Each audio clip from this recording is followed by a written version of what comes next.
Bonsoir, j'ai tenu à venir ce soir à Rouen. D'abord pour saluer les sapeurs-pompiers qui ont fait un travail absolument exceptionnel à partir de jeudi matin pour lutter contre cet incendie considérable, spectaculaire et dangereux.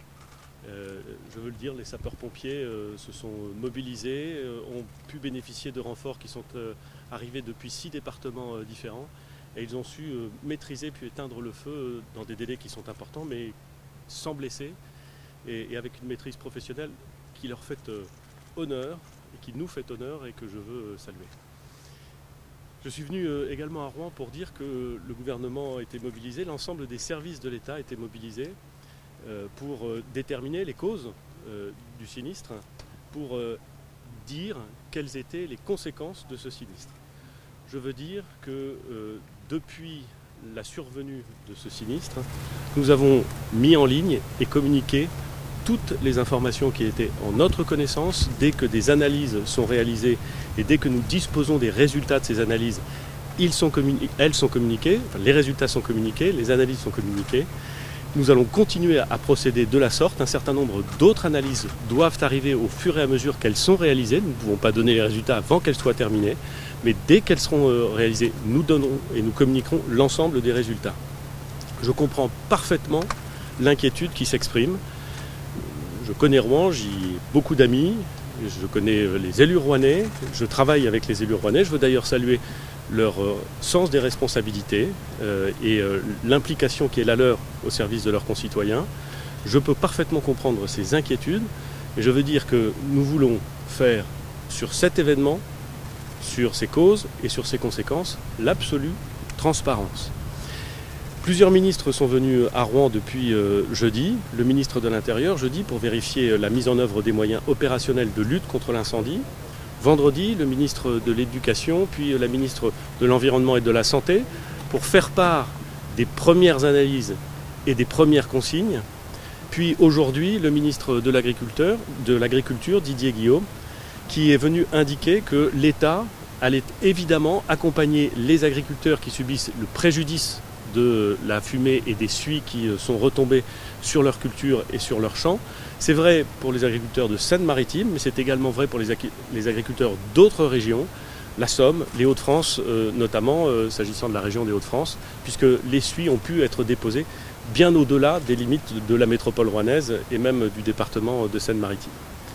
Voilà le message que je suis venu donner, un message encore une fois de très grand respect et de très grands remerciements aux sapeurs-pompiers, un message de très grande mobilisation des services de l'État et du gouvernement, un message de compréhension des inquiétudes qui sont formulées par l'ensemble des habitants de la métropole rouennaise, et la volonté ferme, extrêmement ferme, de dire tout ce que nous savons, dès que nous le savons, s'agissant des conséquences de cet incendie, et de prendre l'ensemble des mesures qui permettent d'accompagner nos concitoyens face à cet incendie industriel.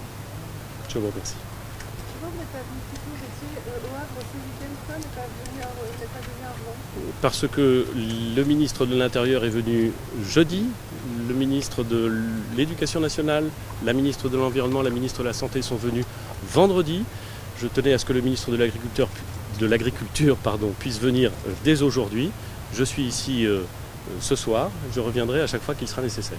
On a appris cet après-midi que l'origine de l'incendie, selon l'entreprise, est externe justement à l'entreprise. Qu'est-ce que ça change pour l'enquête? Écoutez, je n'ai aucune information à ce stade qui me permette d'indiquer quelle hypothèse serait juste ou erronée.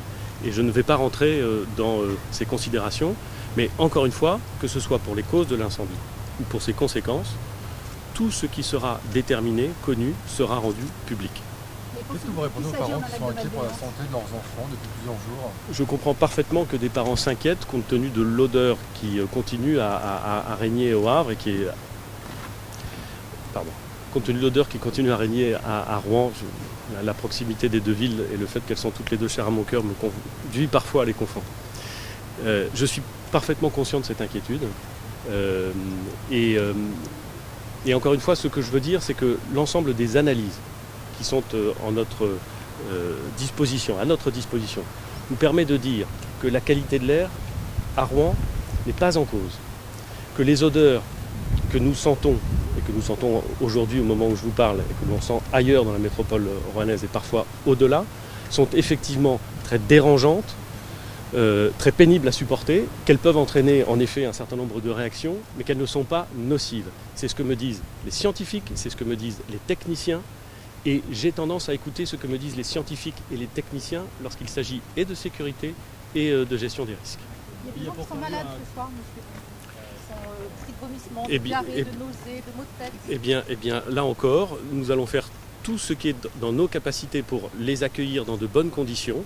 Je ne dis pas que les odeurs ne sont pas gênantes, encore une fois, je vous dis simplement ce que disent les analyses qui m'expliquent qu'elles ne sont pas nocives et qu'elles sont gênantes. Voilà. C'est tout à fait le sens des analyses qui nous sont données. Pourquoi beaucoup de gens ne vous croient pas? Pourquoi beaucoup de gens ne vous croient pas? Eh bien écoutez, j'essaie de dire les choses le plus clairement possible, le plus précisément possible.